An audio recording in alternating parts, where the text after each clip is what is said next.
In the wake of tragedy in this country, there tends to be some dialogue about U.S. policies and if they should be changed moving forward.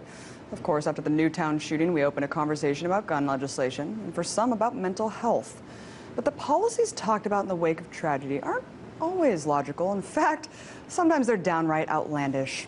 Case in point are the latest comments from Texas Republican Congressman Louis Gohmert. Because according to good old Louis, the policy we should all be talking about in the aftermath of the Boston bombings is immigration. Yes, of course. In a recent C-SPAN interview, Gohmert said his first thought in his mind after seeing the bomb go off in Boston was Israel. He said, quote, "And after Israel had to suffer the slings and arrows and the deaths and the maimings, finally the Israeli people said, you know what, enough. They built over 70% of it just a fence, and the rest is the wall, prevents snipers from knocking off their kids. And they finally stopped the domestic violence from people that wanted to destroy them." Yeah, that makes perfect sense. Even though we have no idea whatsoever who the perpetrators of the bombings are, let's shift the blame to all the Mexicans and build ourselves a heavy-duty fence to keep all those dangerous Hispanics out of the country. But it would be foolish to assume someone this ridiculous would only be up in arms over Latinos. According to this congressman, we need to pay attention to the ones coming in disguise. Hear for yourself. We know Al-Qaeda has camps over with the drug cartels on the other side of the Mexican border.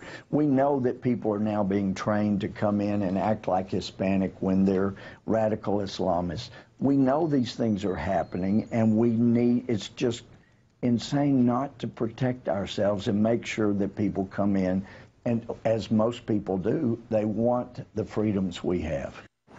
Yep, it always comes back to Islamic militants, don't it?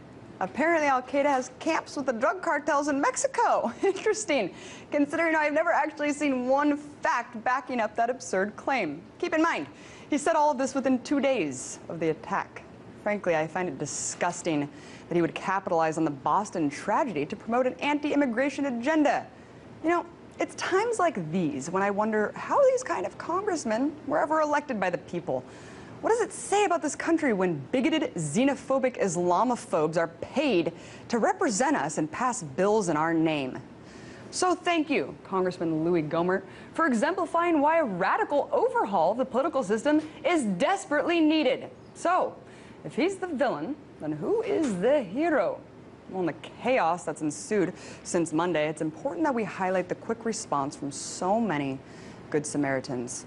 From paramedics and first responders to marathon runners who ran all the way to the hospital to get blood, and the people of Boston who opened their doors offering food, water, and shelter to total strangers. Despite the horrific event, many heroes that day deserve recognition. However, today, I want to highlight just one.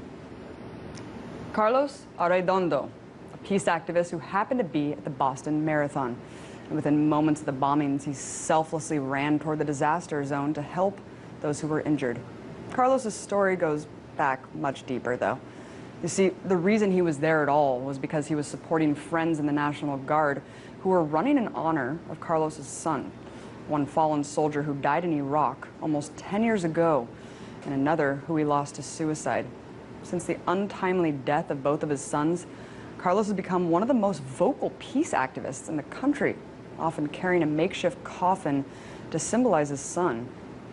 It's great to see other media outlets like People magazine highlighting Carlos for putting himself in harm's way to help save lives, like this from People magazine, which displays Carlos ushering one of the victims out of the scene while seemingly pinching shut an artery from one of the victim's mangled legs. So today, Carlos Arredondo, for your dedication to peace and love for humanity, you're not only Boston's hero, you're my hero too.